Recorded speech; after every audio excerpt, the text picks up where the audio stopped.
हमने हमारी last video में स्विच के स्टेटमेंट को पढ़ा था और उससे पहले हम कुछ प्रोग्राम्स कर रहे थे हमारी सी प्रोग्रामिंग की प्लेलिस्ट और हमारी सी प्रोग्राम्स की प्लेलिस्ट के लिए। और आज हम एक और प्रोग्राम करने वाले हैं और हम देखने वाले हैं कि स्विच के स्टेटमेंट और इफ एल्स स्टेटमेंट को सेम चीज़ के लिए कैसे यूज़ करते हैं। और आज का जो प्रोग्राम है वो है program to check whether the entered character is vowel or not.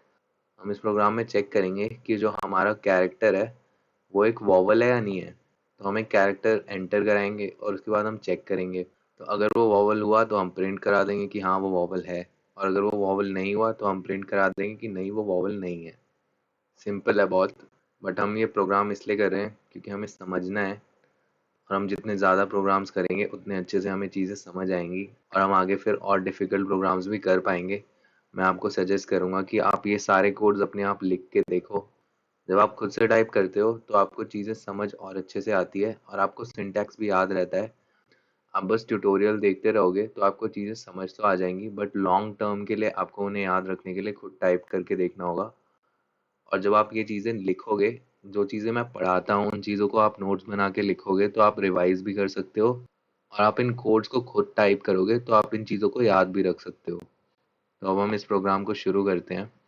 तो यहाँ पर हमने stdio.h फाइल इंक्लूड करा ली, उसके बाद हमने मेन फंक्शन बनाया और हमने उसका रिटर्न टाइप इंटीजर कर दिया, तो हमारा एंड में रिटर्न ज़ीरो होगा। तो यहाँ पर रिटर्न ज़ीरो है एंड में हमारा।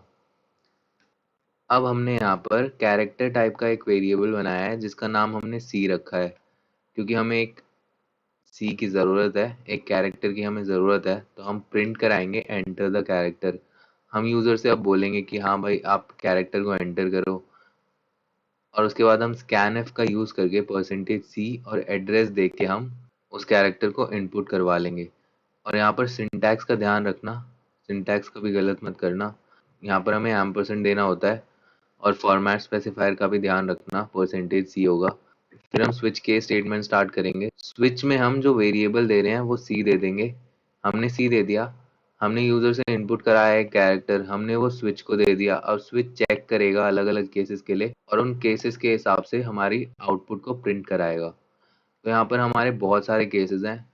केस लोअर ए, केस अपर ए, केस लोअर ई, केस अपर ई, ऐसे मतलब ए ई आई ओ यू हमारे जो वॉवल्स होते हैं उनके लोअर केस और अपर केस के लिए करा दिया है। ये सारे केसेस हमने बना दिए हैं, और इन सब केसेस के लिए सेम ब्लॉक ऑफ कोड होगा। और यहाँ पर ब्लॉक ऑफ कोड नहीं है, बस एक सिंगल लाइन कोड है जिसमें हम लिखेंगे सी इज अ वॉवल, क्योंकि ये जितने भी केसेस हैं इनका आउटकम यही है कि सी एक वॉवल है। अगर ये सारे केसेस ट्रू हो गए मतलब हमारा सी एक वॉवल हो गया, तो यहाँ पर हम सी वॉवल प्रिंट करा देंगे। और फिर ब्रेक स्टेटमेंट देना बहुत इंपॉर्टेंट है, नहीं तो अगर हम ब्रेक स्टेटमेंट नहीं देंगे तो ये वाली चीज़ भी प्रिंट हो जाएगी। और यहाँ पर हमने देखा बहुत सारे केसेस के लिए हम सेम ब्लॉक ऑफ कोड भी लिख सकते हैं। तो अब हम अपना डिफ़ॉल्ट देखते हैं। तो मान लो अगर हमारा जो कैरेक्टर है वो वॉवल नहीं है, तो वो अपने आप डिफ़ॉल्ट पे आ जाएगा और डिफ़ॉल्ट हमारा प्रिंट हो जाएगा C is not a vowel. Percentage C मतलब यहाँ पर हम सी डाल देंगे, जो भी हमने कैरेक्टर इनपुट करा होगा वही कैरेक्टर आ जाएगा यहाँ पर, सी इज़ नॉट अ वॉवल। और फिर हमने ब्रेक किया है, ये ब्रेक की हमें ज़रूरत नहीं है। ब्रेक हम नहीं भी लगाएंगे तो ये रन हो जाएगा, परफेक्टली रन होगा। डिफ़ॉल्ट में हमें ब्रेक लगाने की ज़रूरत नहीं होती, क्योंकि ब्रेक स्टेटमेंट क्या करवाता है, हमारे पूरे स्विच के स्टेटमेंट को टर्मिनेट करवाता है। यहाँ पर ब्रेक लगने से भी क्या हो जाएगा, यहाँ टर्मिनेट तो हो ही जाएगा अगर ब्रेक नहीं भी लगा होगा तो। इसलिए हम डिफ़ॉल्ट में ब्रेक नहीं लगाते हैं। और उसके बाद हमारा रिटर्न ज़ीरो, हमारा एक छोटा सा प्रोग्राम था। अब हम इसे रन करा कर देखेंगे। तो गाइस ये रन हो गया है और यहाँ पर बोल रहा है एंटर द कैरेक्टर। हम कैपिटल ए डाल देते हैं तो हमारा capital A is a vowel आ गया है। अब हम इसे फिर से रन कराते हैं। यहाँ पर हम स्मॉल ए डाल देते हैं, स्मॉल ए डाला तो यहाँ पर small A is also a vowel. हम यहाँ पर फिर से रन करा रहे हैं और हम यहाँ पर हम पी डाल देंगे। हम कैपिटल पी डाल रहे हैं तो यहाँ P is not a vowel आ गया। हम इसे फिर से रन कराकर स्मॉल पी डाल देंगे तो P is not a vowel आ गया। और आप इसे अलग अलग केसेस के लिए चेक करके देख लो, ये रन हो जाएगा। और आप इस कोड को भी अच्छे से समझ लो। अब हम इसी कोड को इफ एल्स स्टेटमेंट का यूज करके इम्प्लीमेंट करेंगे। तो यहाँ पर हमने क्या देखा है, यहाँ हमने कंट्रोल स्टेटमेंट यूज करी थी। कंट्रोल स्टेटमेंट के लिए हम स्विच केस भी यूज कर सकते हैं और हम इफ एल्स भी यूज कर सकते हैं। यहाँ पर सी हम देके अलग अलग वैल्यूज के लिए चेक करा लेंगे, और फिर जो हमारा दूसरा कोड होगा उसे हम देख के समझते हैं। यहाँ पर हमने क्या किया है, यहाँ एक छोटा सा कोड बनाया है। इफ एल्स स्टेटमेंट को यूज करके हम चेक करेंगे कि ये वॉवल है या नहीं, और हमने सेम चीजें करी है, इंक्लूड कराई है stdio.h फाइल, मेन फंक्शन बनाया है, रिटर्न 0 करा है क्योंकि रिटर्न टाइप हमारा इंटीजर है। फिर हमने कैर सी मतलब सी नाम का एक कैरेक्टर वेरिएबल बनाया है, और फिर हमने प्रिंट कराया है कि एंटर द कैरेक्टर, और फिर हमने स्कैनफ का यूज करके उस सी को इनपुट करा लिया है। मतलब अभी तक हमने क्या करा, सी वेरिएबल बनाया, फिर हमने यूजर से बोला कि आप एंटर करो उस कैरेक्टर को, फिर हमने स्कैनफ यूज किया है तो हमारा यूजर वो इनपुट कर देगा यहाँ पर। अब ये इनपुट हो गया है, तो अब हमें डिसीजन लेना है based on the value of C, मतलब जो कैरेक्टर हमने स्टोर किया है सी में उसकी वैल्यू पे बेस्ड हमारा आउटकम होगा। मतलब इफ में हम डालेंगे ये सारी कंडीशंस, और एल्स तो हमारा आउटपुट ही होगा, मतलब डिफॉल्ट। उसमें हमने क्या किया था, डिफॉल्ट यूज किया था, इसमें हम एल्स यूज करते हैं और हम सेम चीज प्रिंट करा लेते हैं। तो यहाँ पर हमने क्या किया है, इफ में हमने लगाया है सी इक्वल्स इक्वल्स ए। ए हमारा सिंगल कोटेशंस में है, ये हमारा स्मॉल ए है, आगे हमारा कैपिटल ए भी है, और ऐसे ही E capital E, small I capital I, और ऐसे ही ओ और यू के लिए भी चेक किया हुआ है।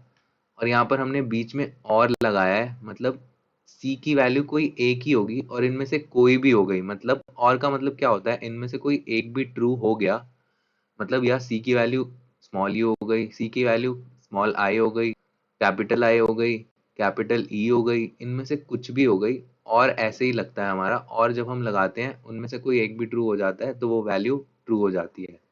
तो यहाँ पर हमने लिखा है अगर सी की वैल्यू इक्वल्स इक्वल्स, मतलब हम इक्वल करा के देख रहे हैं, एक बार हम चेक कर रहे हैं, ये एक रिलेशनल ऑपरेटर होता है और इसके बारे में हमने पढ़ा है। और ये जो और होता है ये लॉजिकल ऑपरेटर होता है और इसके बारे में भी हमने पढ़ा है। तो अगर ये चीज़ें आपको नहीं पता तो आप मेरी सी ट्यूटोरियल्स की प्लेलिस्ट में जाओ और उसमें आप देखना, ऑपरेटर्स के बारे में पढ़ना। ऑपरेटर्स टॉपिक पे आप जाओगे तो आपको ये चीज़ें मिल जाएंगी। यहाँ पर आप देखो एक सिंगल लाइन स्टेटमेंट थी तो हमें पैरेंथेसिस लगाने की ज़रूरत नहीं थी, लेकिन अगर इफ एल्स स्टेटमेंट में जो ज़्यादा बड़े कोड्स होते हैं, बड़े ब्लॉक ऑफ कोड्स के लिए हमें पैरेंथेसिस लगाना पड़ता है। बट जब सिंगल लाइन कोड होता है तो हमारा कंपाइलर समझ जाता है कि हाँ ये इफ के लिए ही है और ये वाला एल्स के लिए ही है। तो गाइस हमारा जब ये चीज़ें ट्रू होंगी तो हमारा क्या प्रिंट होगा, percentage C is a vowel. और जब ये ट्रू नहीं होंगी और एल्स की वैल्यू होगी, मतलब कोई भी कैरेक्टर, बस ये वाला कैरेक्टर्स जो नहीं है उनके लिए एल स्टेटमेंट रन होगी और उनके लिए प्रिंट हो जाएगा परसेंटेज सी, मतलब वो character is not a vowel. पहले हम इसे क्लियर कर लेते हैं और अब हम इसे रन करते हैं। हमने इसे रन करके देखा तो यहाँ पर हम सी डाल देंगे, हम सी डाल देते हैं तो सी इज नॉट अ वॉवल आ गया। हम इसे फिर से रन करा कर देखेंगे, हमने इसे फिर से रन कराया तो हम यहाँ पर ए डालेंगे, कैपिटल ए डाला है हमने और फिर capital A is a vowel आ गया है। और ऐसे ही आप अलग अलग वैल्यूज के लिए इसे भी चेक कर सकते हो।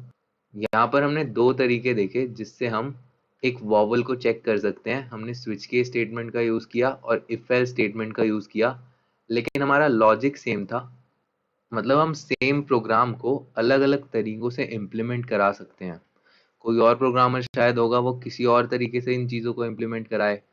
तो ये बात आपके लिए जानना इम्पोर्टेंट होगा कि यहाँ पर हम एक ही प्रोग्राम को अलग अलग तरीकों से इम्प्लीमेंट करा सकते हैं। तो गाइज इस वीडियो के लिए इतना ही, आगे हम दूसरी चीज़ें भी पढ़ेंगे और इस प्लेलिस्ट को आगे बढ़ाएंगे।